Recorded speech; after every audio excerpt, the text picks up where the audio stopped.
Hey everyone, welcome back to my Plant a Day series. Today I am outside with my Burro's tail, and this is the plant that we're going to talk about today. It's a succulent.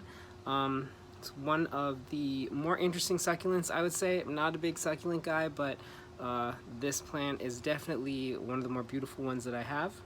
And yeah, let's just jump right into it.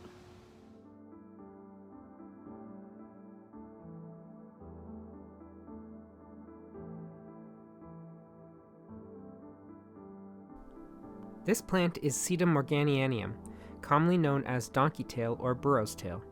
It's a perennial succulent native to southern Mexico and Honduras. It grows in a very restricted geographic location, which classifies it as a micro-endemic species. Nevertheless, it has made its way into the houseplant world and can commonly be found at garden centers. This plant may look interesting, but it's actually a bit temperamental, dropping its fleshy leaves whenever it gets the chance. If you don't water it enough, it drops its leaves. If you water it too much, it drops its leaves. If you touch it, it drops its leaves. If you glance at it, it drops its leaves. The best way to deal with this plant is to place it in a brightly lit spot and just leave it alone. As succulents, burrows tail like well-draining soil and can't handle a lot of water in their soil. These fleshy leaves hold a lot of water and will tell you when they need more by shriveling a bit, shortly before falling off, of course. In the spring and summer, I water mine once a week, but just barely. I give it a lick of water unless I have it outside and in direct sun, in which case I give it a good drink every now and then.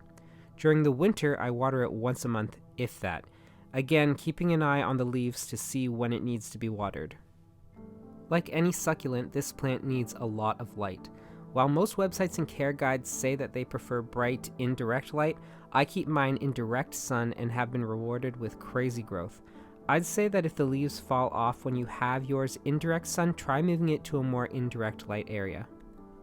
Now, when you first get a burro's tail, you might want to choose a cachepot or pot with drainage that will be its forever home. Repotting this thing is a nightmare. I repotted mine at the end of last summer into a nursery pot and lost a good number of leaves, leaving a bunch of these vines empty, which isn't really a pleasant look. Luckily though, each fallen leaf can be propagated. Granted, it takes a long time to produce new growth, and even longer to grow and develop into a full plant. When I have leaves that fall off, I just pop them back into the pot and wait for them to sprout little baby fleshy leaves. You also want to watch when these little leaves fall off, because they can be irritating to pets if ingested. While not incredibly toxic to humans, it can lead to vomiting or diarrhea in both dogs and cats. So not only is it always dropping its foliage, it's also attempting to poison everyone around it. When these plants grow full and thick with many vines, they're really something to look at. They're very different from other succulents or houseplants, and that makes them a sought-after indoor plant. They make really beautiful plants so long as you can get over the fact that they're as temperamental as a 2-year-old. Or as a certain American president.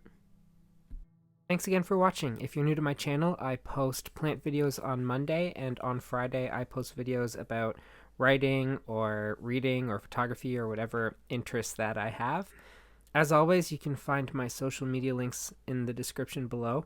As well, you can find the link to my fantasy series, A Chronicle of Crowns, which is currently out on Amazon. Thanks again. Bye!